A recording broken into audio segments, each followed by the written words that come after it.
హైదరాబాద్లో మళ్లీ కాల్పుల కలకలం సృష్టించాయి. కాంగ్రెస్ లీడర్పై రౌడీ షీటర్ తుపాకీ ఎక్కుపెట్టి కాల్పులు జరిపాడు. బుల్లెట్ గాయాలతో ఆసుపత్రిలో చికిత్స పొందుతున్నాడు బాధితుడు. కాల్పుల దృశ్యాలు సీసీ కెమెరాలో రికార్డయ్యాయి. సదరు లీడర్కు రౌడీ షీటర్కు మధ్య ఉన్న భూ వివాదమే కాల్పులకు దారితీసిందని ప్రాథమికంగా తేలింది.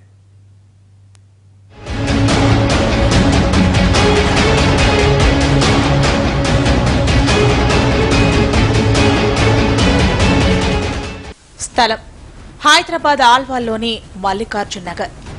సమయం ఉదయం 11 గంటలు. బిజీగా ఉన్న రోడ్డులో ఒక్కసారిగా కాల్పుల కలకలం.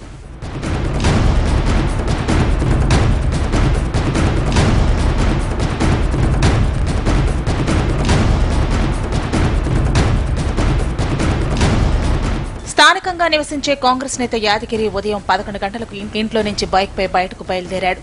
ఇంటి నుంచి 100 అడుగుల దూరం వెళ్లాడో లేదో ఇంతలో తుపాకీ మోత వినిపించింది. ఆ కాల్పులు తనపైనేనని యాదగిరికి అర్థమైంది. వెంటనే బైక్ను పారేసి ప్రాణాలు కాపాడుకునేందుకు సమీపంలో ఉన్న ఆసుపత్రిలోకి వెళ్లాడు. ఇంతలో ఆ దుండగుడు యాదగిరి వెంటే ఆసుపత్రిలోకి పరుగులు తీశాడు.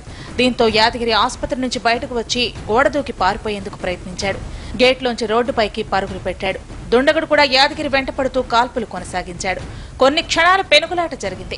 మళ్లీ ఆసుపత్రిలోకి పరిగెత్తిన యాదగిరి దుండగుడు రాకుండా గేట్ లాక్ చేశాడు. ఈ కాల్పుల దృశ్యాలు, ఇద్దరి మధ్య పెనుగులాట అంతా సీసీ కెమెరాలో రికార్డ్ అయింది.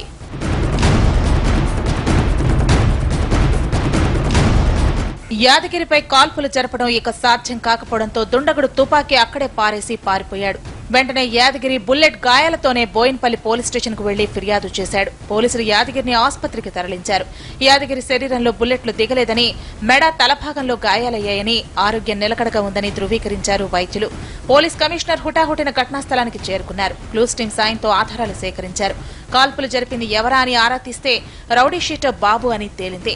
రౌడీ షీటర్ బాబు, కాంగ్రెస్ నేత యాదగిరి పార్ట్నర్షిప్ లో వ్యాపారం చేస్తున్నారు. ఇద్దరి మధ్య ఓ భూమి విషయంలో విభేదాలొచ్చాయి. అందుకే బాబు యాదగిరిపై కాల్పులు జరిపాడని ప్రాథమికంగా విచారణలో తేలింది.